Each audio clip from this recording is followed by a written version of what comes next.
সমস্ত প্রশংসা আল্লাহর জন্য, যিনি একক সর্বময় বিচারক। তিনি আমাদের ইসলাম নামক মহান নিয়ামত দান করে সম্মানিত করেছেন এবং ইমানের অলঙ্কারে আমাদের সুবিধ করেছেন। আমরা তারই প্রশংসা করি এবং তারই শুকরিয়া আদায় করি। তিনি আমাদের উপর পবিত্র কোরআন অবতীর্ণ করেছেন এবং আর বংশধর শ্রেষ্ঠ সন্তান আমাদের নেতা মুহাম্মদ সাল্লাল্লাহু আলাইহি ওয়াসাল্লামের রিসালাত দ্বারা আমাদের বিশেষ মর্যাদা দান করেছেন। আমি সাক্ষ্য দিচ্ছি যে আল্লাহ ছাড়া কোনো সত্য উপাস্য নেই, তিনি একক, সমগ্র সৃষ্টি জগতে তার কোনো শরীক নেই।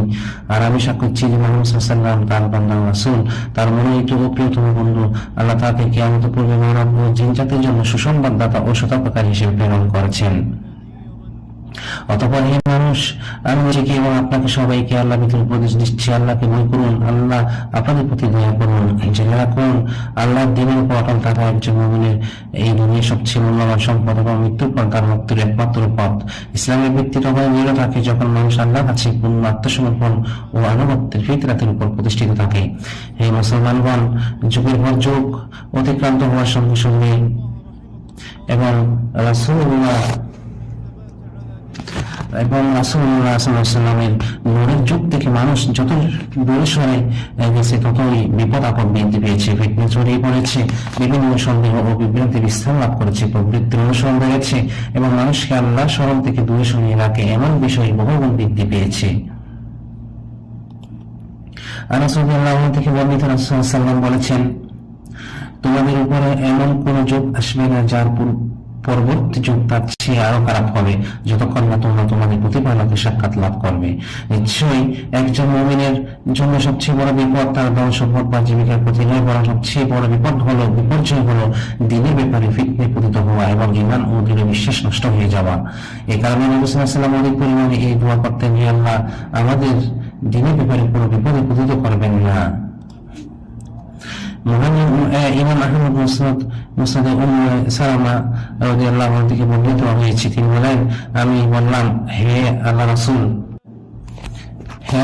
আপনি যখন আমি ঘরে থাকতেন তখন আপনার সবচেয়ে বেশি পড়া দোয়া কি ছিল? তিনি বলেন, অতি অধিকাংশ সময় এই দোয়া পড়তেন, ইয়া মুকাল্লিবুল কুলুব সাব্বিত কলবি আলা দীনিক, হে অল্প সময় পরিবর্তনকারী, আমার অন্তরকে আপনার দ্বীনের উপর দৃঢ় রাখুন।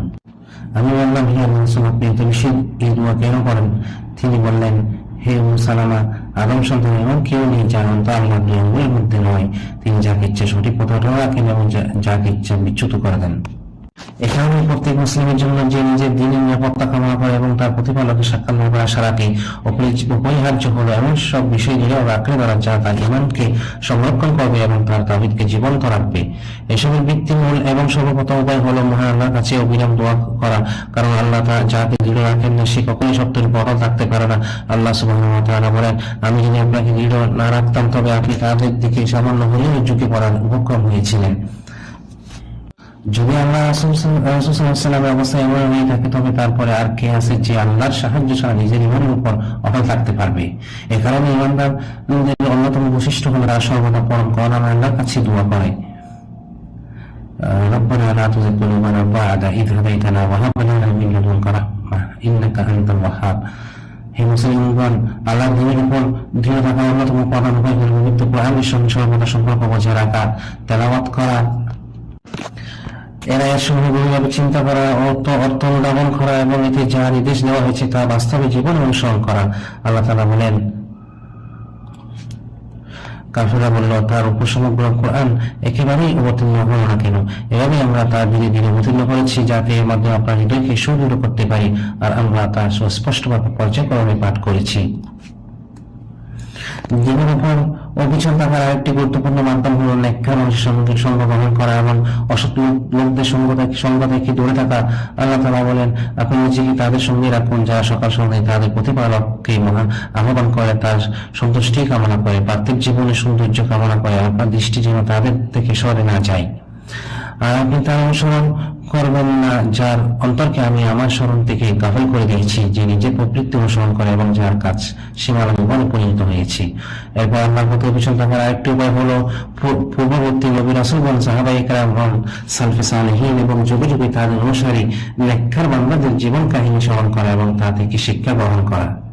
আল্লাহ তাআলা বলেন, রাসূলদের বর্ণনার মধ্যে যা কিছু আমি আপনার কাছে বর্ণনা করেছি তা দ্বারা আমি আপনার হৃদয়কে সুদৃঢ় করেছি, আর এর মধ্যে আপনার কাছে এসেছে সত্য। মনের সন্দেহ, বিভ্রান্তি, উপকৃত অনুসরণ স্থান থেকে দূরে থাকা এবং অনর্থক বিনোদন ও পাপের প্রলোভনে ভরা মজলিস পরিহার করা মানুষের দেহকে নিরাপদে রাখে এবং তার অন্তরকে পবিত্র রাখে। আল্লাহ তাআলা বলেন,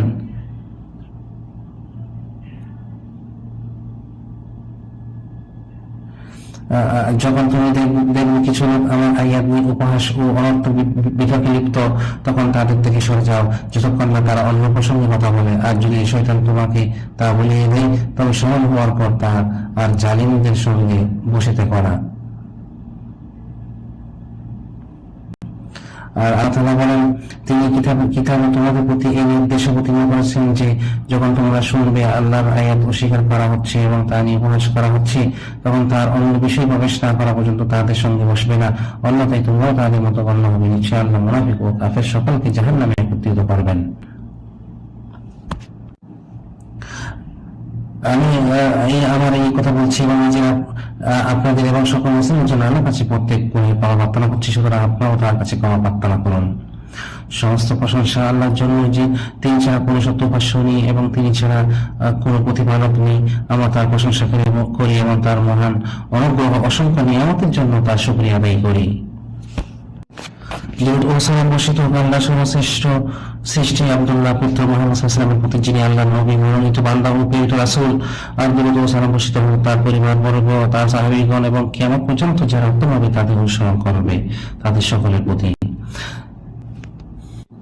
অতঃপর হে আল্লাহ বান্দাগণ, আল্লাহকে ভয় করুন।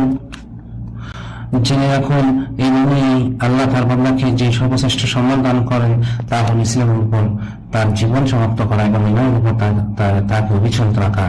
এই মহান লাভের অন্যতম প্রধান উপায় হল আল্লাহ অনুভক্তির সর্বদা অবিচল থাকা এবং সরল পথে অটল থাকা। যে ব্যক্তি নির্জনে আল্লাহকে ভয় করে আর তার নির্দেশসমূহ তার প্রতি অনুগ্রহ করেন, একজন মুমিনের জন্য আল্লাহর সঙ্গে সাক্ষাতের সর্বোত্তম অবস্থা হলো এমন হৃদয় পৃথিবী ত্যাগ করার যার সন্দেহ, প্রবৃত্তি, অনুসরণ ও গুনাহে কলুষিত নয়। রাখুন, মূল্যায়ন শুরু দিয়ে নয় বরং সমাপ্তি দিয়ে হয়, আর সর্বোত্তম সমাপ্তি হলো তাওহীদ ও সুন্নাহর উপর মৃত্যুবরণ করা। অতএব আল্লাহকে ভয় করুন, কোরআন ও সুন্নাহকে দৃঢ়ভাবে আঁকড়ে ধরুন, আর সালেহিনের সালেহিনের পথ অনুসরণ করুন, বেদাত থেকে দূরে থাকুন। তোমরা আমার সুন্নাহ এবং আমার পূর্ববর্তী হেরে ভক্ত গোলামের আশীর্বাদ সুন্নাহকে দৃঢ়ভাবে আঁকড়ে ধরবে, তার নারী দিয়ে শক্ত করে ধারণ করবে, আর দিনের নতুন পবিত্র বিষয় থেকে সতর্ক থাকবে, কারণ প্রতি যে বেদাতি পথভ্রষ্টা তার।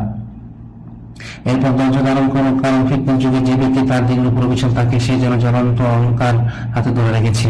আবু সালাবা আল কুশারি রাদিয়াল্লাহু তাআলা মুহাম্মদ রাসূলুল্লাহ সাল্লাল্লাহু আলাইহি ওয়াসাল্লাম বলেছেন, সাহাবীগণ জিজ্ঞাসা করলেন, হে আল্লাহর রাসূল, তার মধ্য থেকে 50 জনের সওয়াব? তিনি বললেন, না, বরং তোমাদের মধ্যকার 50 জনের সমপরিমাণ সওয়াব। অতঃপর তোমরা আল্লাহর সর্বশ্রেষ্ঠ সৃষ্টি মুহাম্মদ ইবনে আব্দুল্লাহ প্রতি দরুদ ও সালাম পাঠ করো, কারণ তোমাদের প্রতিপালক তোমাদেরকে এই নির্দেশ দিয়েছেন, হে আল্লাহ, আমাদের নবী মুহাম্মদ সাল্লাল্লাহু আলাইহি ওয়াসাল্লামের প্রতি রহমত, শান্তি ও বরকত বর্ষণ করুন, সকল সাহাবীদের প্রতি সন্তুষ্ট থাকুন, তাহলে এই এবং কিয়ামত পর্যন্ত যারা তাদের উত্তমভাবে অনুসরণ করবেন তাদের প্রতিও আপনার রহমত বর্ষণ করুন। হে আল্লাহ, ইসলাম ও মুসলমানদের মর্যাদা বৃদ্ধি করুন, দিনের সুরক্ষা করুন এবং আপনার একত্ববাদী বাংলাদেশ সাহায্য করুন। হে আল্লাহ, মুসলমানদের মধ্যে যারা দুশ্চিন্তাগ্রস্ত তাদের দুশ্চিন্তা দূর করুন, যারা বিপদগ্রস্ত তাদের বিপদ লাঘব করুন, ঋণগ্রস্তদের ঋণ পরিশোধের ব্যবস্থা করুন, আমাদের রোগীদের এবং সকল মুসলিম রোগীদের আরোগ্য দান করুন। হে আল্লাহ, আমাদের দেশকে নিরাপদ রাখুন, আমাদের উম্মাহ ও আমাদের শাসকদের সংশোধন করুন, আমাদের নেতা ও শাসকদের সত্য, তৌফিক ও সঠিক সিদ্ধান্তের মাধ্যমে সাহায্য করুন, তাকে দীর্ঘ, সুস্থ ও বরকতময় জীবন দান করুন, তাকে এবং তার বিশ্বস্ত যুবরাজকে এমন কাজে তৌফিক দিন যাতে দেশ ও জনগণের কল্যাণ এবং ইসলাম ও মুসলমানদের সম্মান নিহিত রয়েছে। হে আল্লাহ, আমাদের সীমান্তে প্রহরারত সৈনিকদের হেফাজত করুন, আপনার সেই দৃষ্টিতে তাদের রক্ষা করুন যা কখনো উদ্যত হয় না, আপনার প্রতিরুদ্ধ সুরক্ষে তাদের নিরাপদ রাখুন। হে আল্লাহ, পৃথিবীর সর্বত্র যেহেতু মুসলিম ভাই বোনদের সাহায্য করুন, আপনি তাদের সহায় সাহায্যকারী হন, তাদের জীবন থেকে শক্তিকে বৈধ নিরাপত্তা এবং কষ্টকে স্বাচ্ছন্দ্য ও সমৃদ্ধিতে পরিবর্তন করুন। হে আল্লাহ, ফিলিস্তিনের দখলদার জহিনবাদীদের বিরুদ্ধে তাদের বিজয় দান করুন। হে আল্লাহ, প্রকাশ্য গোপন সকল ফিতনা থেকে আমাদের এই দেশকে এবং সমগ্র মুসলিম বিশ্বকে রক্ষা করুন। হে আল্লাহ, আমাদের দিনকে সংশোধন করুন, আর আমাদের জীবন নিরাপত্তা, আমাদের দুনিয়াকে সংশোধন করুন, যেখানে আমাদের জীবিকা, আমাদের আখিরাতকে সংশোধন করুন, যেখানে আমাদের প্রত্যাবর্তন, আমাদের জীবন প্রতিটি মুহূর্তে কল্যাণ বৃদ্ধির মাধ্যমে বানিয়ে দিন এবং মৃত্যুকে আমাদের জন্য সকল অনিষ্ট থেকে মুক্তির কারণ বানিয়ে দিন। আল্লাহ, আমাদের প্রতিপালক, আপনি আমাদের হেদায়েত দেওয়ার পর আমাদের অন্তরকে করবেন না এবং আপনার পক্ষ থেকে আমাদের প্রতি রহমত দান করুন। হে আল্লাহ, আমাদের প্রতিপালক, আমাদের দুনিয়া কল্যাণ দান করুন, আখিরাতের কল্যাণ দান করুন এবং আমাদেরকে জাহান্নামের শাস্তি থেকে রক্ষা করুন। আমার প্রতিপালক যিনি মহাপরাক্রমশালী, তারা যা বর্ণনা করে তা থেকে তিনি পবিত্র, সকল রাসূলগণের প্রতি শান্তি বর্ষিত হোক, আর সমস্ত প্রশংসা আল্লাহর জন্য, যিনি সমগ্র বিশ্বের প্রতিপালক।